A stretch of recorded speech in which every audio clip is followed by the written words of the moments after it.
Es el primer día de clase, tus compañeros se empiezan a presentar y llega tu turno.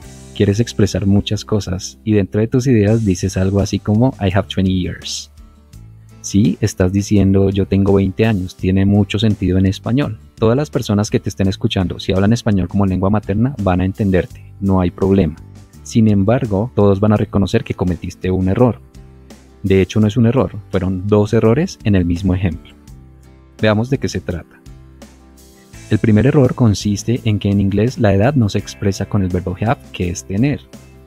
Suena raro porque yo podría decir un ejemplo como I have a bicycle, yo tengo una bicicleta, y también puedo decir you have to do it, tienes que hacerlo, así como lo diría en español. Lastimosamente en este caso no aplica, la edad en inglés no se dice con el verbo have, sino con el verbo be. Uno no tiene 20 años, sino que uno es 20 años. Tenlo presente porque siempre va a pasar con la edad. El segundo error consiste en la forma en que terminamos el ejemplo. Recuerda que dijimos I'm 20 years. En inglés puedo terminarla sin la palabra years, simplemente con el número. Yo tengo 20 y la palabra años ya se asume que está ahí.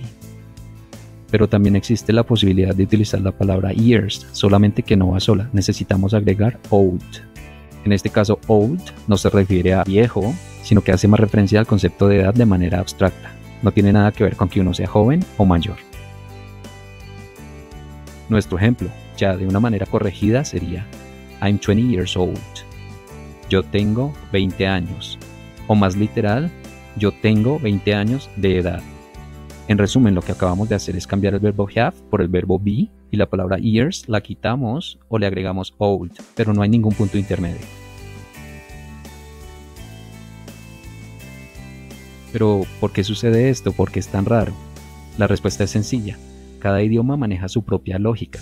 Si nosotros aprendemos un número de palabras en otro idioma, eso no quiere decir que lo hablemos. A la hora de ponerlo en ejemplos reales, puede que le estemos aplicando la lógica del español a los ejemplos que hacemos en inglés.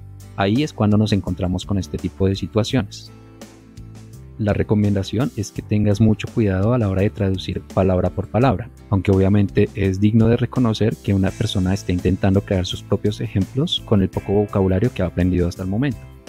Dado que te estás exponiendo al idioma, por ejemplo, escuchando música, leyendo, viendo películas, viendo series, esas muestras de inglés que estás viendo o que estás escuchando sí son reales. Y ese es justamente el idioma que tú necesitas. La clave siempre va a ser la exposición permanente al idioma. Y la segunda recomendación que te doy es que adoptes la comunicación como una estrategia para mejorar tu inglés.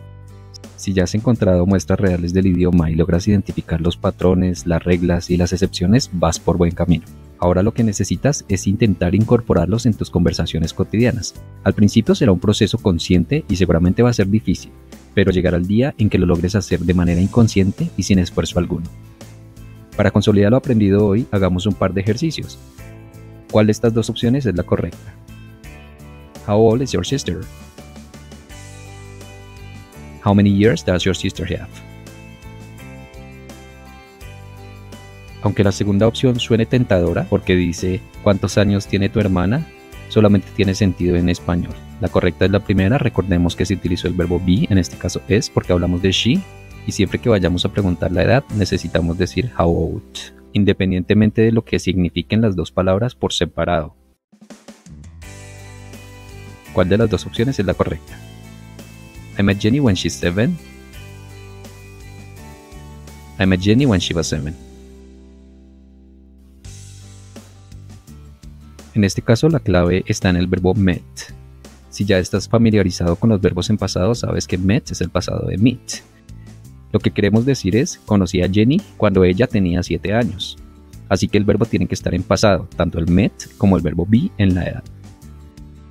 Espero que el análisis de este error haya sido de utilidad para que mejores tu nivel de inglés. Suscríbete para estar pendiente de nuevo contenido.